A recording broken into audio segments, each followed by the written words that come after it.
Don't seek the right person. I'm about to harp on this one a little bit. Don't seek the right person. Become the right person.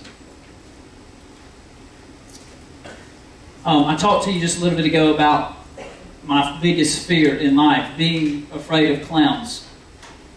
There was another fear, and this is what I think more of you could identify with. There was a bigger fear in my life from the time I was in high school until probably my junior year of college. And that fear was that I would never find a godly, pure, amazing woman who wanted to do ministry, that wanted to be a part of what God was doing in my life, or someone who loved Jesus more than I did.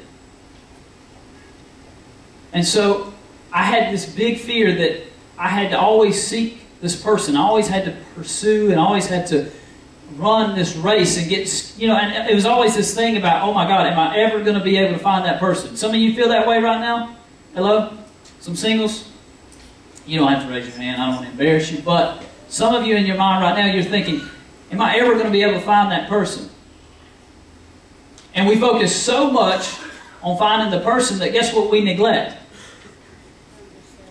Ourselves. And sometimes even, let me speak to the married couple. Sometimes even for you, you're so focused on meeting the needs of your spouse that you neglect yourself. You're like the baker who bakes for everybody else and never eats himself. And he's starving himself.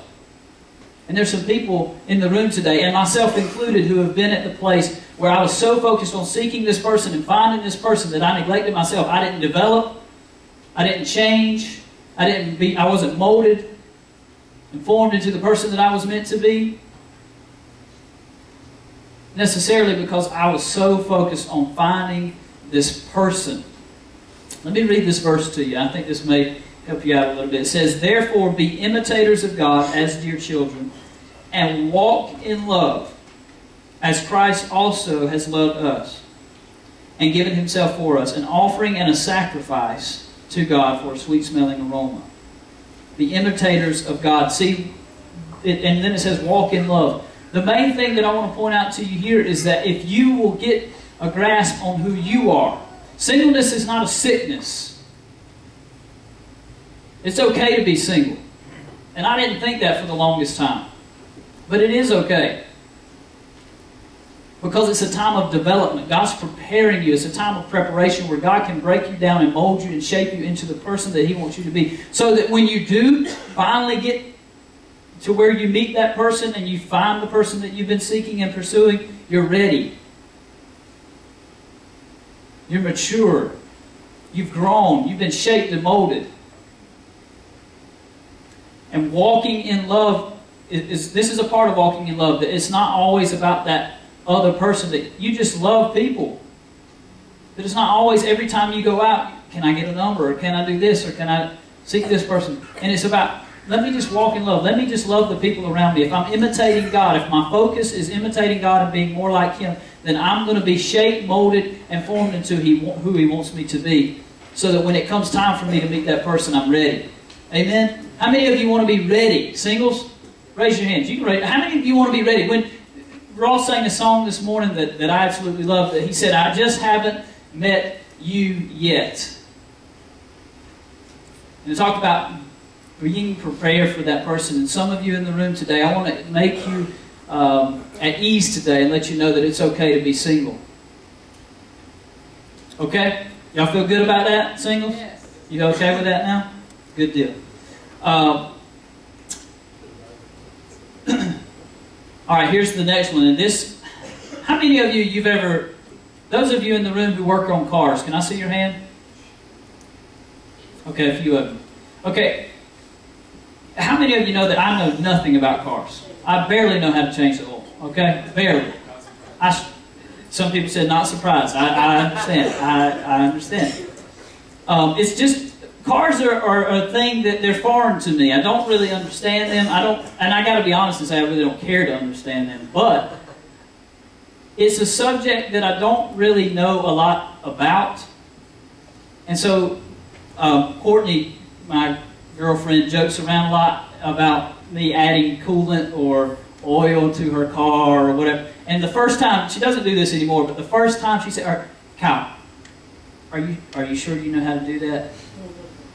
Kyle, do I need to call my daddy? Are you sure you got this? And I said, yeah, I'm pretty sure I got it.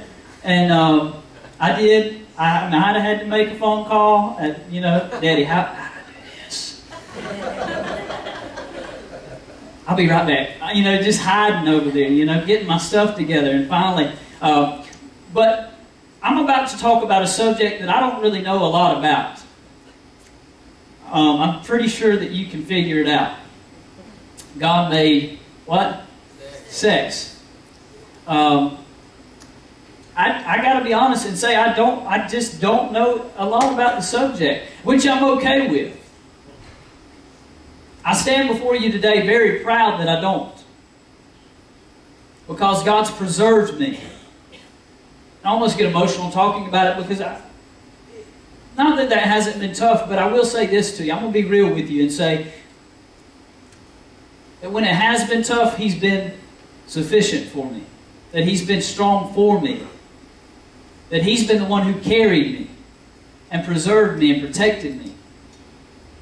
Because while everybody else might have been doing it around me in high school and going out on Friday nights and Saturday nights and doing things that maybe they shouldn't have been, God somehow in all of His wisdom kept me around the right people. And allowed me to have incredible parents who held me accountable and said, you be home by this time, and if you're not, you're going to have this consequence. So the point here is, number 3, don't make love. And this says show in love. Show love is the next blank. Show love. I would like to change that or right out beside it, walk in love. And it's something that we just read in the verse before about being imitators of Christ and walking in love. But for all the singles today, I want you to write this down in your outline. Relationships must be based on conviction. Conviction. Everyone in the room today, you have convictions. And you may not think about them a lot, but in your mind they come up. Subconsciously you think, oh, this is not right, this is right, this is okay, this is not okay. And in your mind you know exactly what your convictions are, your basic convictions. You live based on those things every day.